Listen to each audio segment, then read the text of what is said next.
Nasa pang-anim na barangay na pala tayo mga kadabong. Last na barangay nating nadalaw ay ang Barangay New Cebu. Ngayon naman ay napadpad na naman tayo sa Barangay Gambodes na matatagpuan sa municipality ng Arakan, North Cotabato. Alam mo ang barangay na to kapag nakapunta ka na sa Eiffel Falls. Pero alam nyo ba may bagong kapitbahay ang Eiffel Falls at soon to open na nga ito. Na ngayon ko lang din nalaman to. At eto ang dahilan kung bakit andito kami ngayong araw. Maraming salamat nga pala sa nag-iisang owner ng Gambodes Blessed Waterfalls na si Ma'am Mercy Ayon na talagang ni-welcome kami sa kanilang barangay at sa kanilang bahay. Sa pagdating nga namin dito mga kadabong no, pinakain na nga talaga kami dahil sa medyo malayo-layo pa nga talaga ang aming lalakarin. At sa lakad nga pala namin ngayon mga kadabong ay kasama nga pala namin si Sir Leo Glenn Dasi. Sa araw na to mga kadabong ay malapit na nga matapos ang kanilang daan. At ang daan na to mga kadabong ay patungo nga pala ito doon sa falls na aming pupuntahan. Pagdating namin dito mga kadabong ay nag-toss-coin na nga kami. Ang coin na to mga kadabong ang magdi-decide kung saan kami dadaan. At sa pagkakataon na to mga kadabong ay sa right side nga kami papunta. Welcome to the Gambodes Eiffel Falls. This is the first stop. About to have a good time here. Look at our snacks. It's gonna be a good day, good life.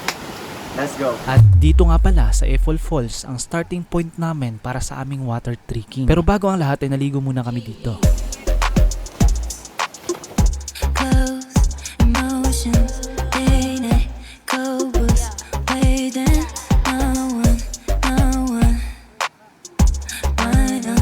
Ikaw, dala?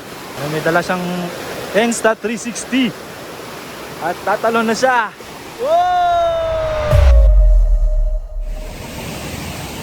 Alam pinig? At pagkatapos ng lifetime experience namin dun sa Eiffel Falls ay nagpatuloy na nga kami sa aming lakad. Medyo mahirap talaga ang daan na aming tinahak dito mga kadabong pero maganda talaga ang mga nakita namin. Tulad na lang nito mga kadabong ay meron nga mga mini falls dito. Dahil sa first time namin to mga kadabong ay bawat falls na aming madaanan ay nililiguan talaga namin. Inakit ko nga ang bangin na to mga kadabong para makita nga ang kagandahan talaga ng falls na to. So kung mag water trekking kayo mga kadabong ay makikita nyo talaga itong mga mini falls dito. Actually 5 lahat to. So yun nga mga kadabong no, mataas talaga ang bangin dito. At mabuti na lang talaga mga kadabong kasi andyan si Sir Leo. Naghanap talaga siya ng madadaanan namin mga kadabong. At sa tingin ko yung lubid na dala niya ay magagamit na talaga ngayon. Kahit gaano kahirap ang daan mga kadabong ay okay lang talaga as long as makita lang namin tong magandang waterfalls dito.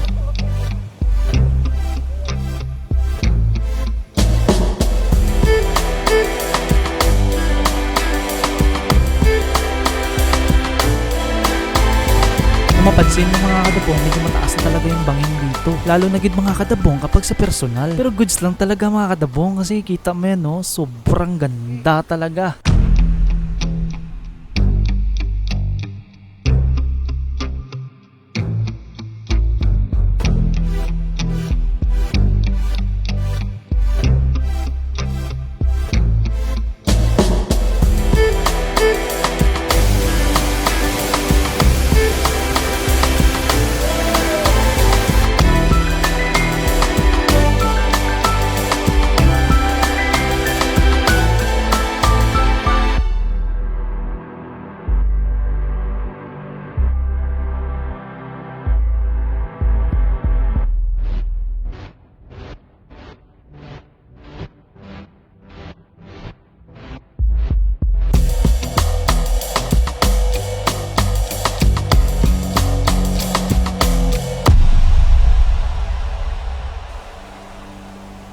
So yun nga mga kadabong no, grabe, sobrang ganda talaga ng waterfalls na to. So ang waterfalls na to mga kadabong is soon to open na siya ha. So wag nyong kalimutan na ilagay sa bucket list ninyo guys. At ang pangalan pala ng waterfalls na to mga kadabong ay walang iba kundi Gambodes Blessed Waterfalls. Dahil sa gutom na nga ang lahat mga kadabong ay babalik na nga kami sa aming campsite kasi nga dito kami matutulog. At hanggang dito na lang ako mga kadabong at maraming salamat nga pala sa mga nag-follow sa ating page.